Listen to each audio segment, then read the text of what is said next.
Music director DJ Prabhunand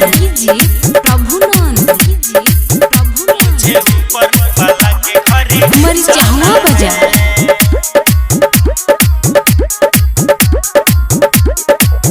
खाना जौहर वाला अब नहीं खाना है, खाना जौहर वाला अब नहीं खाना है। मुझे ऊपर वाला के घरे जाना है, मुझे ऊपर वाला के घरे जाना है। खाना जौहर वाला अब नहीं खाना है, खाना जौहर वाला अब नहीं खाना है। मुझे ऊपर वाला के घरे जाना है, मुझे ऊपर वाला के घरे जाना है।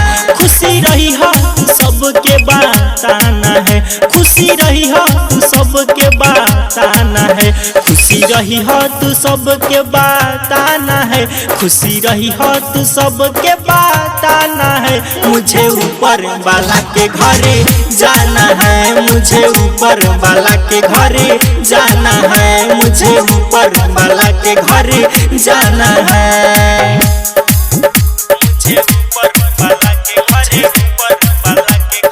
म्यूजिक डायरेक्टर डीजे प्रभुनंद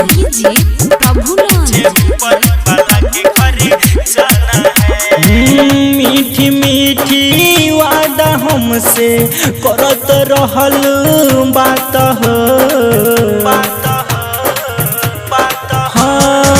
हम न जननी जान हमसे करबू तना घात हो।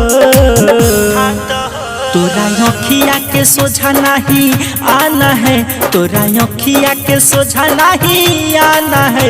मुझे ऊपर वाला के घरे जाना है, मुझे ऊपर वाला के घरे जाना है, मुझे ऊपर वाला के घरे जाना है।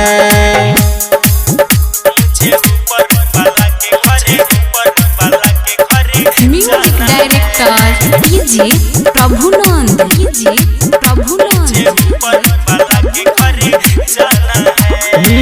होई ना अफसोस तहरा करबू नहीं गम में,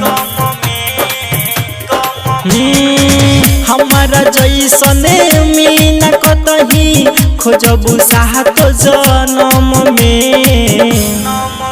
ताहर फोटो दिहल सब उजालाना है, ताहर फोटो दिहल सब उजालाना है। मुझे ऊपर वाला के घरे जाना है, मुझे ऊपर वाला के घरे जाना है, मुझे ऊपर वाला के घरे जाना है।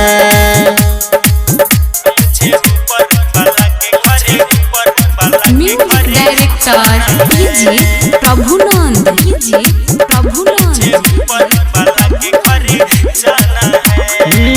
इहे बाची हंसी हमार सुनली हो गाना हो,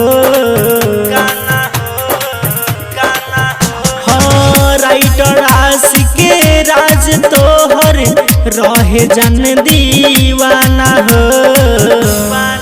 दीपेंद्र रामा शंकर राजन को बताना है, दीपेंद्र रामा शंकर राजन को बताना है। मुझे ऊपर वाला के घरे जाना है, मुझे ऊपर वाला के घरे जाना है, मुझे ऊपर वाला के घरे जाना है।